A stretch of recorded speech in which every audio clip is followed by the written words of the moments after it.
Hi, Mr. Ajla. I'm Mavis, and today, through this presentation, I'll be taking you along my capstone journey.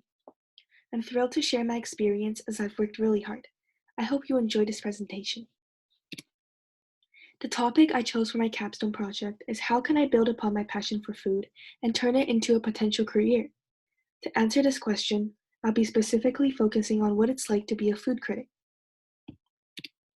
I chose this topic because food is something I'm very passionate about. I believe that if I chose something which I enjoyed personally, it would make the process of learning and gathering information a lot easier. Aside from my passion for food being the major influence in choosing this topic, I also wanted to find the link between technology and our daily lives. We all recognize technology as something revolutionizing, but we rarely pay attention to the small details that it actually affects. This is why I chose food, something everyone comes into contact with, to examine. Even though this is not the main focus of my project, it still contributed to why I chose this topic. In order to demonstrate what I learned effectively, I've divided the presentation into these 4 sections. I'll first present the theoretical knowledge I had beforehand or researched, then describe the process I went through to gain experience, then conclude what I've learned from these experiences, and lastly, show a tutorial of my product. I'll be starting by sharing some of the research I've done. Before I started to write my first blog post, I decided to look up the formal definition of a food critic. As stated by Google, a food critic is someone who takes great pleasure in tasting and analyzing a wide variety of food. They will write reviews for newspapers, magazines, travel guides, and food-related websites. After analyzing their dining experience, a food critic will give the establishment a rating which they can use, which can be used for the public to decide whether to eat there or not. Because the food critic serves as someone who offers advice, they must be responsible for everything they publish. In the next slide here, I've included some successful food blogs since I believe it's very important to learn from experienced people. Andy Haler's restaurant guide is the most informing in my opinion because of how easy it is to navigate. I'll be giving a quick little tutorial of his website.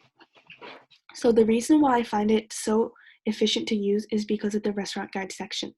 If you hover on it, you can then hover on a country, and then a city, and then the restaurant. For each restaurant on the right, you can see that there is a rating and a picture. So you can see immediately what he thinks and find the best restaurants, or the worst one, which has a rating of 11. And if you want to read more, you can just click read my review. So I really like how he formatted his website, and I tried to do something on my own, similar to it. Next up, I'll be sharing the steps I took in order to complete the project. The process I followed for this project can be classified as connect and collaborate under the Capstone Guide. I worked closely with a mentor who has personal expertise and learned through observation, conversation, and real-world practice. The process was helpful because it allowed me to start off by gathering information through research and proceed by validating the credibility with an experienced mentor. I was also able to gain hands-on experience by visiting restaurants and reflected on what I've learned by creating a product. Here is my process in steps from 1 to 9. Here are some of the pictures for the restaurants I visited. During each visit, I take pictures and record information on a restaurant review sheet I made.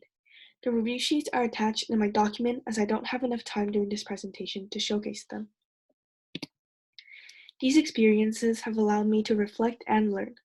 Through observation and experimentation, I've improved both my writing skills and developed my core competencies.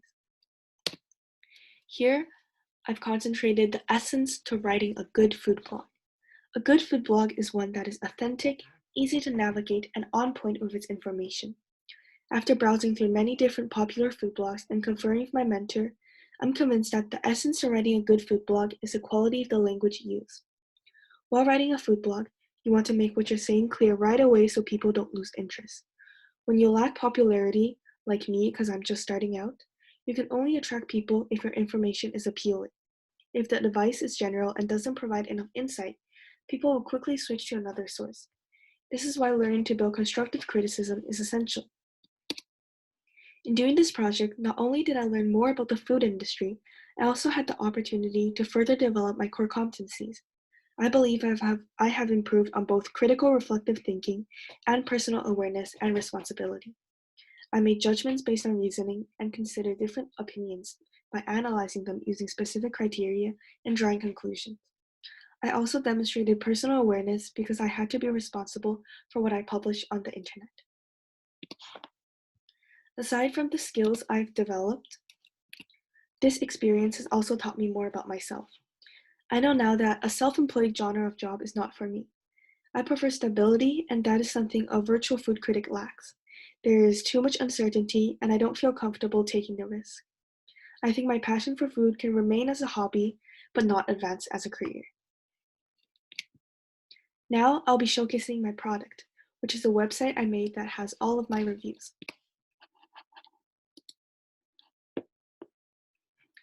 So here is the home screen of my product, which is a website like I mentioned.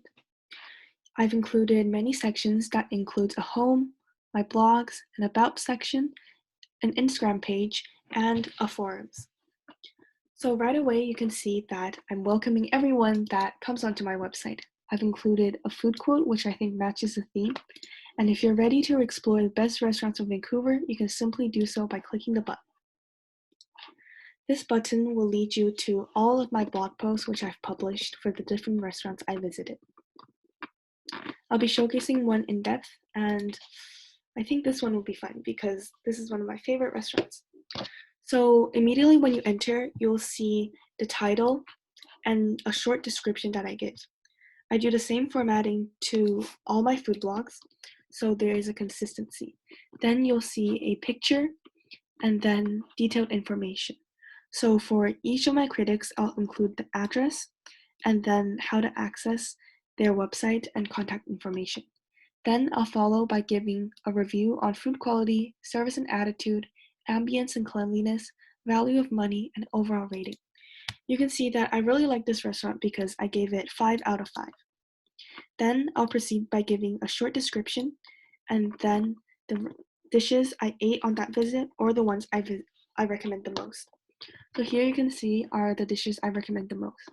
I present the titles, the price, give my rating, and then give a quick little description of the dish, and then why I gave it the rating.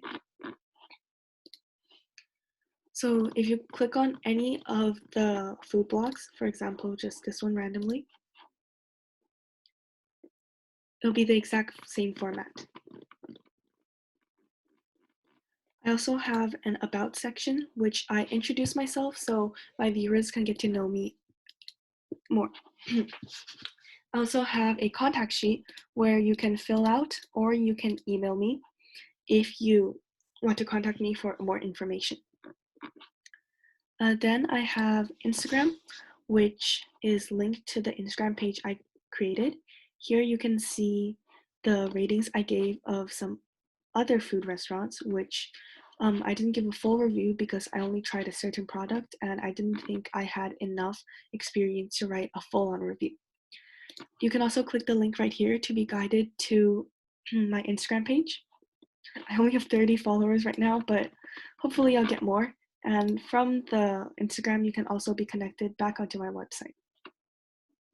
Lastly, on my website, I have a forms page, which you can ask questions and I'll provide answers.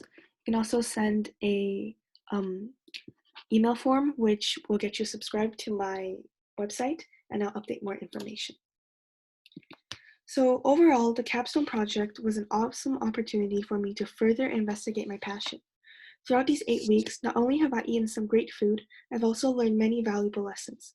I learned more about the food industry, gained some valuable skills, and most importantly, learned more about myself.